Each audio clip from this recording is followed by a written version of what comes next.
this intention a year ago to dive into this love thing. We've really covered the gamut of what we can express about what love is. But now it's time for us to become the love that we've been talking about. Become the love that is letting ourselves and others evolve. The whole concept of humanity is evolving. Everybody's stressed and pissed off about all the news and about what's going on, and I can tell you, it still matters what you focus on. I truly believe that love is the key, and I truly believe that there are many lovers on this planet.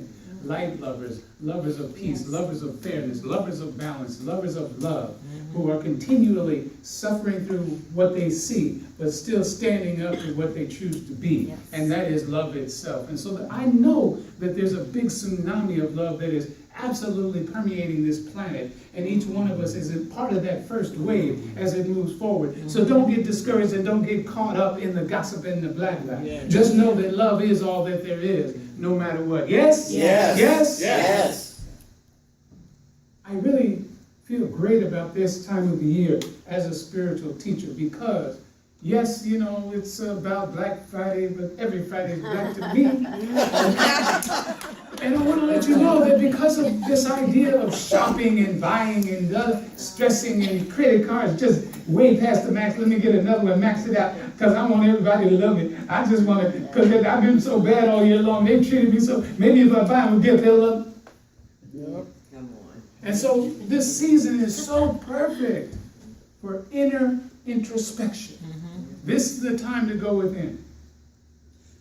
It's time to do inner hibernation work. But unlike a big grizzly bear who chills out physically until spring, our spiritual hibernation is all about taking opportunities to go within. The definition for hibernation is this: remaining inactive for an extended period.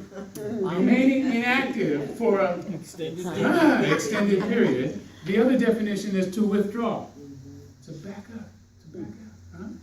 And so let's think about it. All this stress that's going on, turn to your neighbor and say, it's time to withdraw. Because the stress isn't happening outside of you. You see stuff and you interpret it and then you become stressful, huh? You turn that into your own stress so you can unturn it by finding some hibernation time. So our opportunity here is to find time in stillness, being inactive, doing stuff as we rest in the beingness of life. To withdraw from trying and pushing and hurting and wishing and gossiping and all this stuff that we go through, and find renewal and refreshment. And we reboot our consciousness to love. Turn to your neighbor and say, reboot, baby. Reboot, baby. You might say, wait a minute, Red D, this is not the time of year to fold in upon myself. Well, about all the festivities and the family and the friends and the high energy. Yeah, that's cool and that's beautiful. But let's understand what the prime opportunity is for light workers during this season, no matter what. Are you ready for it? Yeah. And here it is. Say it is. It is. It is. 2 words. And here's the acronym for those 2 words. Increasing love through investing in stillness. Increasing love in my life by what? Investing in stillness. Well, how does that work? Well, it doesn't work outside. It works where? Inside. And the only way you can go inside and hear anything or make any changes is to shut up, be still, and be one with the breath and the beautiful dance of life between your heartbeat and your breath, huh? Yeah. And so that's the investment. Increasing love through investing in stillness. Let me hear you say it is. It is. It is. It is. So your math work, your meditation, affirmation, and prayer work, your kinetic mindfulness practice, your meditation, your yoga, your Tai Chi, your soulful walking, your deep conscious breathing. All of these are tools and techniques to seek and find more stillness or spiritual hibernation periodically each and every day during this holiday season and beyond. Set yourself up with a new habit, yes? Yes. Proceed with the understanding and awareness that this inner hibernation work will open you up to even greater joy, sustained happiness, and abundant living opportunities of love. Wow, listen to that. Sustained happiness. I'm not just talking about ha-ha. I'm talking about sustained happiness, huh? That means ongoing. So that means stuff happens, tragedy happens, you're working on your happiness, you feel sad. You give yourself permission to feel sad. But you move through the sadness, doing all that you can do by not inundating yourself with the information, but by sending out love to those who are hurting. Come on, somebody. Beginning right where you sit. And so someone says to me, well, Reverend David, how am I going to make a change in the world? You know, guns and people and ugly and blah, blah, blah. I said, take out your hand. Pretend like it's a mirror. And put it right up to your face. And ask yourself, what have you done for me lately? How have you loved me lately? How have you forgiven yourself for judging people who have done awesome, terrible things to other people? Are you with me? Yes. Yeah, how do you see you in this period of holiday season? Tragedies, victories, all the ups and downs of life. Yes? This is real stuff, folks. Real stuff. Celebrate creation during this time. What? Christmas, creation, yes? The germinating of a seed of an idea or a vision in a dark, fertile place in the womb of consciousness. And bless it with patience as you allow it to form and grow until birthing is appropriate. Is anybody with me so far? We are always creating. But with this hibernation consciousness, we begin to set ourselves up for success from the seed energy of an idea, the seed energy of an idea, all the way to the physical experience of that idea in form, from the seed to the blossom and the bloom, all the way through, birthed into everyday life. How do we do that? Through finding that stillness.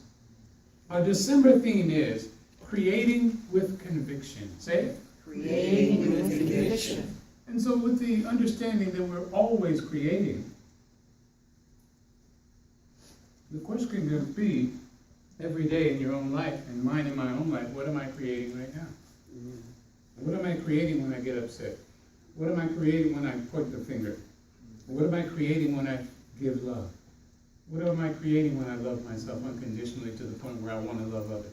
What am I creating?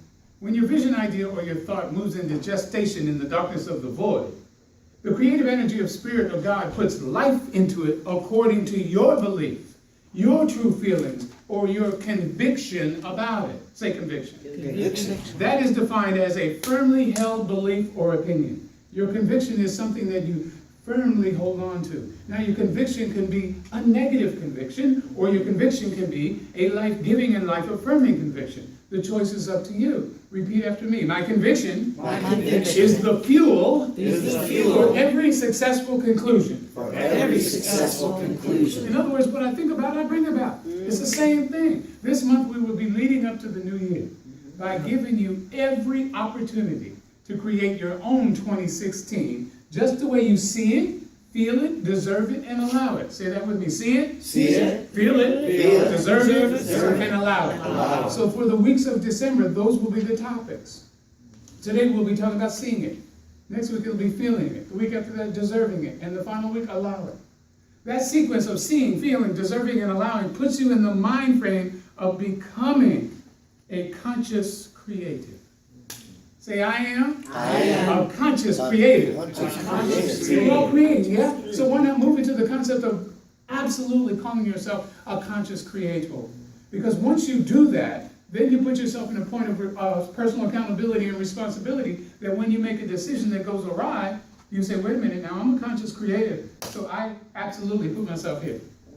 So there's no mystery, no boogeyman. I can't point any fingers, and I don't want to point any at mine. So what is the first thing that I do? I forgive myself unconditionally, and create something new consciously. Let me hear it again. I'm a conscious creator. And like all creation, you have to see it in mind before it manifests in kind. Today's flow is, do you see it? Say it. Do you see it? Shalom to my Jewish friends, for whom today is the first day of Hanukkah. The 8-day holy period focused on the festival of lights, demonstrated with the menorah and rituals and songs and celebration.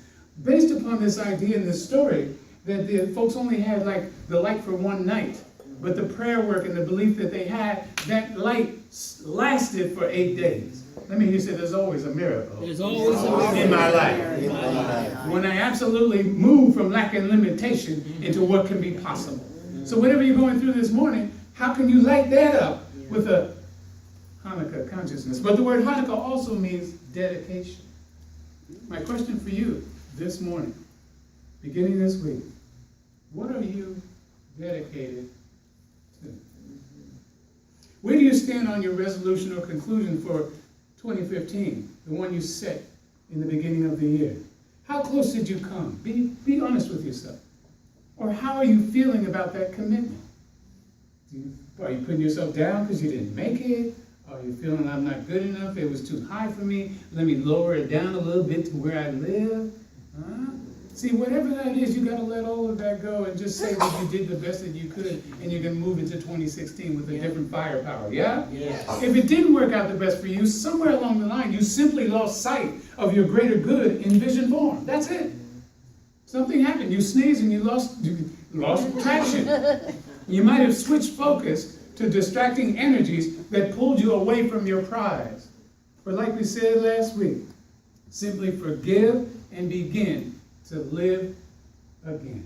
Simply forgive and begin to live again. Huh? Who's reading from home? Me. Okay. It's Trish. We figured it wasn't you. Yay, Trish. Yay, Trish. Yay, Trish.